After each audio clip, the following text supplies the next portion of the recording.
Hi, my name is Michelle Aitken from Ringwood Sewing Centre. This video is for everybody who owns a passport too from Pfaff, and in particular it's for my daughter Cara. During the course of 2015 I'm going to be teaching my daughter Cara how to sew, and the tricky thing about that is that Cara lives in London in the UK and I live in Melbourne in Australia. So this really is going to be a test of technology to see how well we can manage to communicate via video and blog while I teach her the intricacies of her new machine. To explain, she was home for Christmas this year and decided to take a new Pfaff Passport 2.0 machine back to her home base in London. So the very first cry for help has come just a week after she's landed in the UK to say, "Mum, I'm having trouble with my tension." So the very first place to start when you are having trouble with your tension is to start with the threading and the bobbin winding. Let's consider what thread you're going to use for a start off. If you're just making garments or doing general sewing, you're most likely going to be after a construction thread, and that should probably be a general purpose polyester thread. Now, not all general purpose polyester thread is the same, and I'd advise you to always buy the very best quality you can get your hands on. Don't just buy any old rubbish out of a bargain bin. It will be very uneven and it will sew very poorly. So the first thing you can do yourself a favour with is to invest in some good thread. The second thing is don't buy too much. Just buy it as you need it. Thread is a little cantankerous, and if it's stored poorly, it's not going to keep that well, and it's going to age and become dry and brittle. So buy it as you need it and buy the best you can afford. If you're sewing with pure cotton, pure silk or pure rayon, be aware that these threads, more than any other, are very, very, very temperamental when it comes to how much moisture they absorb out of the air. If you live in a moist climate, if there's high humidity, you're going to find that your threads swell terribly, and that even over the course of a few hours sewing, they will pick up the humidity in the air and swell, and so you may need to adjust your tension more than once. If you live in a really dry climate, be aware that your threads will dry out a little bit faster than those in a humid climate, and that can just cause them to become more brittle. Okay, so assuming that you've got really good thread, Cara, my darling, I'm going to teach you how to thread your machine. Okay, so it's a Passport 2 that we're working on today, only because that's the machine my daughter has. The general guidelines remain the same no matter what your machine is. And the first thing we're going to use is our thread spool caps. Now, we need the thread spool caps to hold the spool of thread and stop it from wobbling around.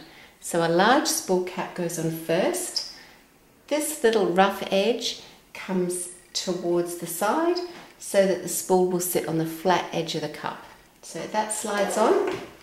And then our little felt disc, which also helps to just restrict the movement of the spool, goes on next. Now your spool of thread goes on, and spool manufacturers tell us so many conflicting things that there is really no rule. Generally speaking, I put the writing so that it's facing in the direction that is logical, and so it goes on like that with the writing facing at the top here and the bottom down here. And then the last spool cap, which is your small one, will go on, again flat to the top of the spool. Okay? Now the spool is ready for us to thread, and we take the thread, and the first thing that we do is we bring it through the first hook, which is just here, and then around this lever at the back, which is a pre-tension disc. Down through the tension discs. It doesn't matter which side of the little silver Watset you come on, the tension discs are in there, and they're shaped, you know, a little bit like glasses like this. And your thread comes in between them, and they clamp when the presser foot is down and they unclamp when the presser foot is up. So always threading with them open. That means the presser foot in the up position. So we come down through there. Now I like to put my finger on the thread up the top just to restrict its movement as I come around the bottom, and then up and through the take up lever. I can release the thread now and come down. You've got a little hook above the needle bar here, which you access from right to left, and then you have a little hook above the needle, which you also access from right to left. Okay, and then you can thread the needle. The needle threader is really wonderful. It comes down, and through the eye of the needle, your left thumb will grasp the thread and take it through and around and back. I'm just going to call Jim to come in and hold the video camera so I can show you that from right at the top. So coming through the first hook, through the pre-tension hook, down through the tension discs, making sure the presser foot is raised. Is this recording? Yes. Down here, up, and I'm holding the thread at the top here with my finger, through the take-up lever, and releasing, down, right to left at this hook, and then right to left at the bottom hook. Oh, yep.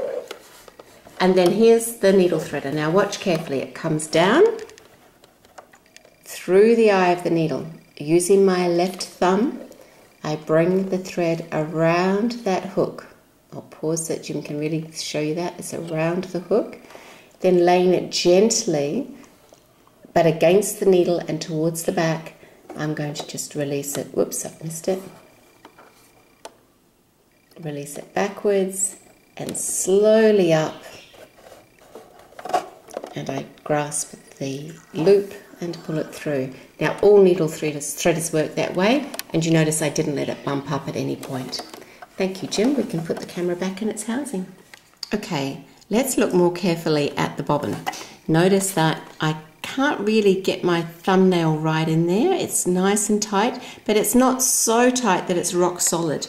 You must get a nice even tension when you wind your bobbin, otherwise you can't expect it to sew with even tension.